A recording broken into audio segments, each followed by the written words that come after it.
السلام عليكم ورحمة الله وبركاته. طلاب الصف الثالث الإعدادي، أهلا بيكم في قناة وز نسمة.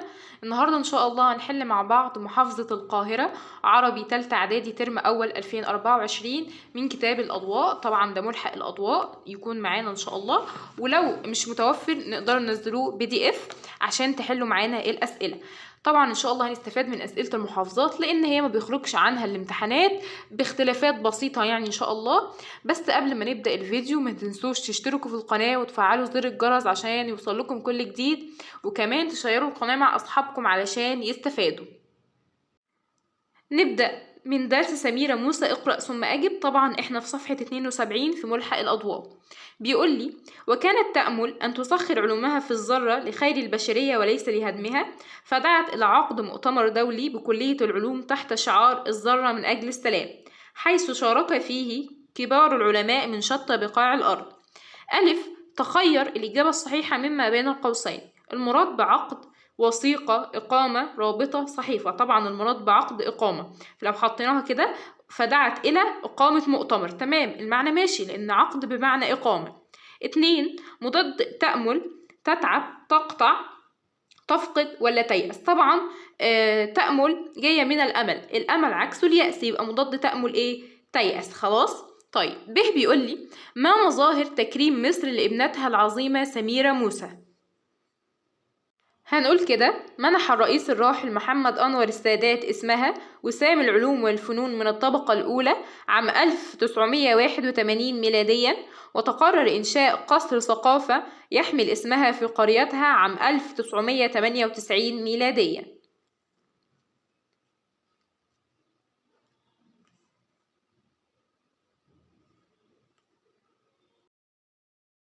بعد كده بيقول لي: من كتاب طموح جارية أجب عن الأسئلة الآتية. ضع علامة صح أمام العبارة الصحيحة وعلامة غلط أمام العبارة غير الصحيحة فيما يأتي. 1، استقبل أهل دمشق خبر المقايضة التي تمت بين نجم الدين والجواد بارتياح والسعادة. طبعا صح. طب احنا عايزين نفتكر ايه هي المقايضة دي. المقايضة التي حدثت بين نجم الدين والجواد هي أن يأخذ نجم الدين دمشق ويأخذ الجواد حصن كيفة وسنجار، وطبعا ارتاح الناس وترقبوا وصول نجم الدين. 2، حمل قاضي مدينة سنجار كتاب شجر الدر إلى الخوارزمية. طبعا صح، كتاب بمعنى رسالة، لأنه طبعا بدر الدين لؤلؤ حاصر قلعة سنجار وأقسم ألا ينصرف إلا بعد أن يقبض على نجم الدين وزوجته شجر الدر، فاختارت شجر الدر القاضي بدر الدين الزرزاري لاستمالة قومها، فبالتالي هو حمل قاضي مدينة سنجار كتاب أو رسالتها إلى قومها الخوارزمية لاستمالتهم. طب لو قال لي علل اختيار شجر الدر للقاضي بدر الدين، هقول لحرصه وجراءته ومهارته وحسن تصرفه ولباقته وقوة بيانه وحسن مداخله وقوة قلبه ووقوفه بجانب الحق وعدم خوفه من أي تهديد. طيب ب بيقول لي: علل كان لخبر تولي سيف الدين ابن سوداء ملك مصر والشام وقع الصاعقة على نفس نجم الدين. الإجابة هنقول كده: لأنه فكر فيما ينتظر تلك الدولة المترامية الأطراف من تفرق وتمزق، فالأمراء الأيوبيون سيهبون مسرعين ليحققوا أطماعهم ويمزقوا الدولة بينهم من منتهزين ضعف الملك الجديد وضعف إدارة الدولة، وبذلك ستضعف مصر وهو يريدها قوية لتواجه التتار والروم.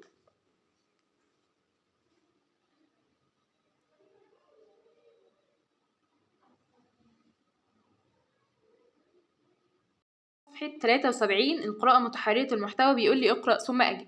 خلق الله البيئة نقية صالحة لكي يعيش فيها الإنسان حياة هانئة وادعة يستمتع فيها بالخيرات التي وهبها الله له، ولكن الإنسان في سعيه المستمر نحو التقدم والرقي وصناعة الحضارة بدأ يفسد البيئة من حوله ويلوثها بأنواع كثيرة من الملوثات، فلوث الهواء بعوادم السيارات ودخان المصانع، ولوث الماء بما يلقيه فيه من مخلفات، حتى أصبح الأمر في غاية الخطورة، وأصبح التلوث يشكل تهديدا مباشرا وحقيقيا لصحة الإنسان. ومن هنا تعالت الصيحات التي أطلقها المخلصون من أجل إنقاذ البيئة من التلوث والعمل بجد من أجل عودتها نقية جميلة. تخير الإجابة الصحيحة مما بين القوسين مما يلي. المقصود بوادعة: تاركة، هائلة، هادفة، هادئة. طبعا احنا بناخد معنى الكلمة من السياق. تعالى كده نشوف: حياة هانئة تاركة، حياة هانئة هائلة، حياة هانئة هادفة؟ لا طبعا هانئة بمعنى سعيدة، هي حياة هانئة يعني سعيدة وهادئة. خلاص. 2 مفرد عوادم، عدم، عادم، عديم، معدم، طبعا مفرد عوادم عادم. خلاص. ب بيقول لي الإنسان من أهم أسباب تلوث البيئة، وضح ذلك في ضوء فهمك للفقرة السابقة. هنخطط كده لأنه لوث الهواء بعودم السيارات ودخان المصانع، ولوث الماء بما يلقيه فيه إيه من مخلفات. تمام على طول، أو يعني الغالب إجابة سؤال القراءة المتحررة بتبقى في القطعة، فإحنا نقرأ القطعة كويس جدا. خلاص. ثالثا النصوص من نص فضل العلم اقرأ ثم أجب.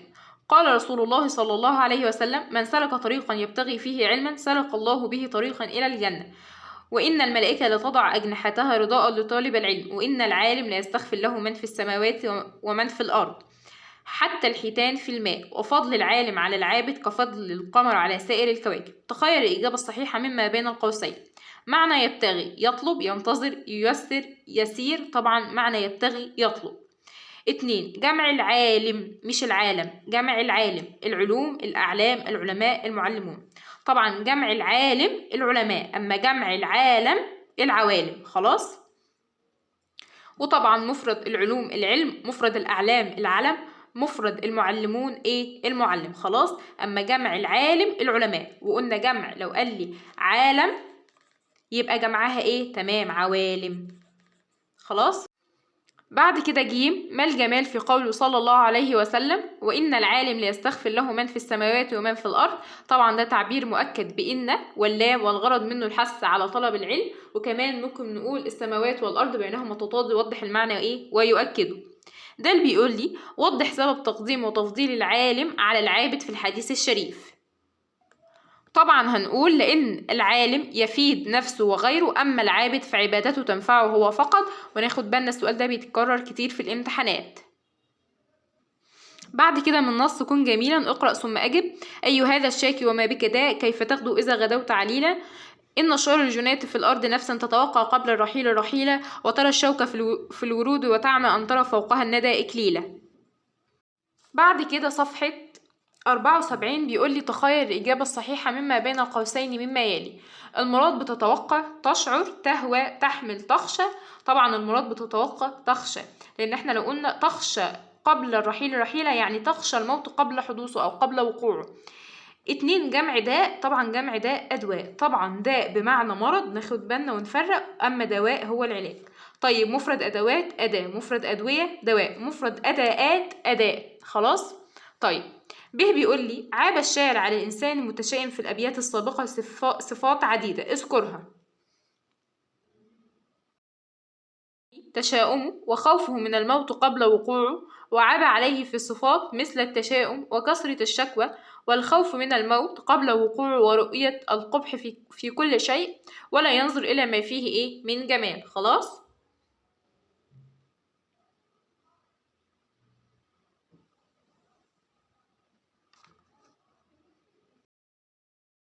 جيم بيقول لي ما الجمال في قول الشاعر كيف تغدو إذا غدوت عليلا. طبعا هنقول استفهام غرضه الاستنكار. دال أكمل العلاقة بين ترى وتعمى، طبعا علاقة تضاد توضح المعنى ويؤكده. خلاص. من نص الكتاب اقرأ ثم أجب. أنا من بدل بالكتب الصحابة لم أجد لي وافيا إلا الكتابة، صاحب إن عبته أو لم تعب ليس بالواجد للصاحب عابة، كلما أخلقته جددني وكساني من حلى الفضل ثيابا. بيقولي تخير الإجابة الصحيحة مما بين قوسين مما يلي. المراد بوافيا مقتربا مخلصا مستقيما مهتما، حتى يعني احنا عارفينها واحد وفي يعني مخلص، يبقى المراد بوافيا مخلصا. 2 مضاد الواجد، طبعا الواجد موجود معناها في الكتاب بالذي يجد. طيب عكس الذي يجد ايه؟ يفقد، يبقى مضاد الواجد ايه؟ الفاقد. به بيقول لي ذكر الشاعر في الأبيات السابقة فوائد كثيرة لصحبة الكتاب، وضح ذلك.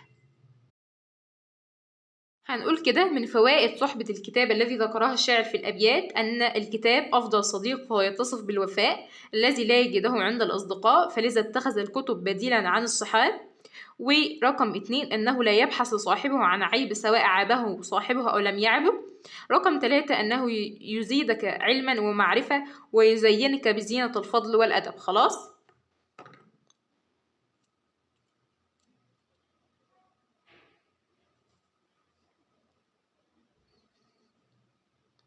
أسلوب في قول الشاعر إن عبته أو لم تعب ليس بالواجد للصاحب عابة. طبعا ده أسلوب شرط يفيد المدح، لأن أنت هتاخد في ثانوي إن دي إن الشرطية.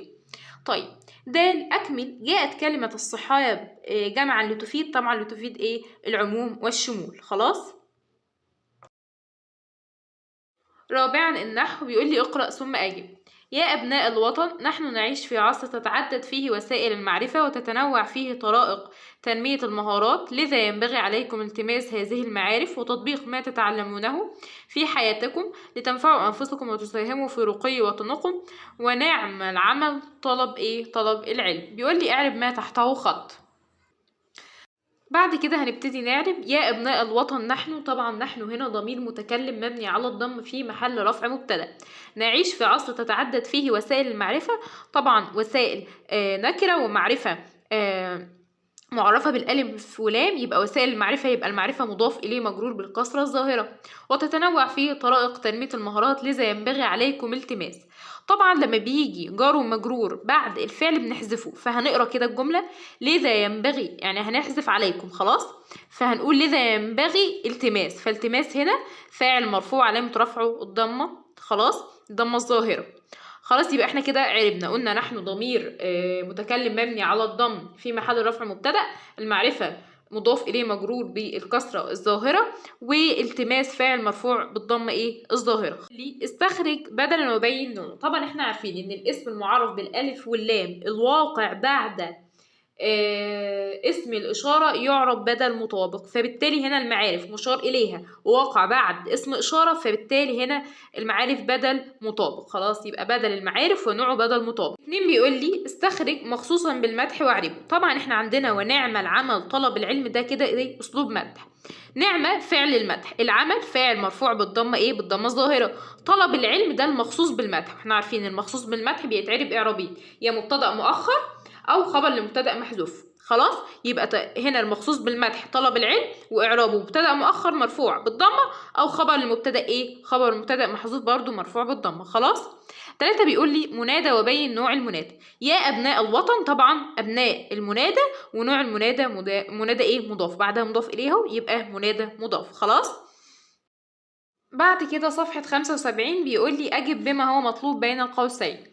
1 يا أيها المعلمين أنتم بناة النشء. صوب الخطأ في الجملة السابقة.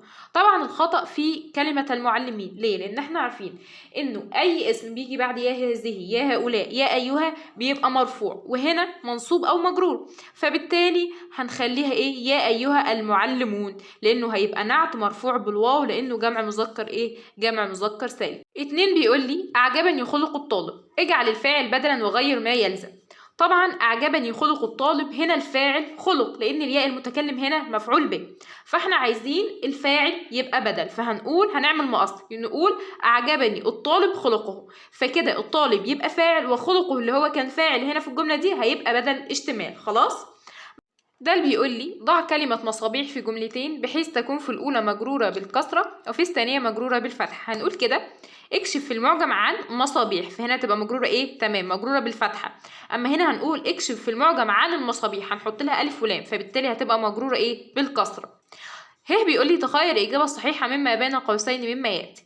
نكشف في المعجم عن كلمة تساهموا فيه، هنجيب أصلها سهم. خلاص، يبقى في الاختيار التاني. خلاص، سهم. وبكده نكون خلصنا حل محافظة القاهرة لغة عربية تالتة إعدادي ترم أول 2024 من ملحق كتاب الأضواء، طبعا من صفحة 72 لحد صفحة 75، وإن شاء الله تكونوا استفدتوا. واللي عنده أي سؤال أو أي سؤال واقف معاه يكتب لي في التعليقات، وإن شاء الله هنرد على الكومنتات. ما تنسوش كمان إن احنا بنحل على القناة محافظات دراسات ومراجعات دراسات إن شاء الله هتنزل بالعربي، فاشتركوا في القناة عشان يوصل لكم كل جديد.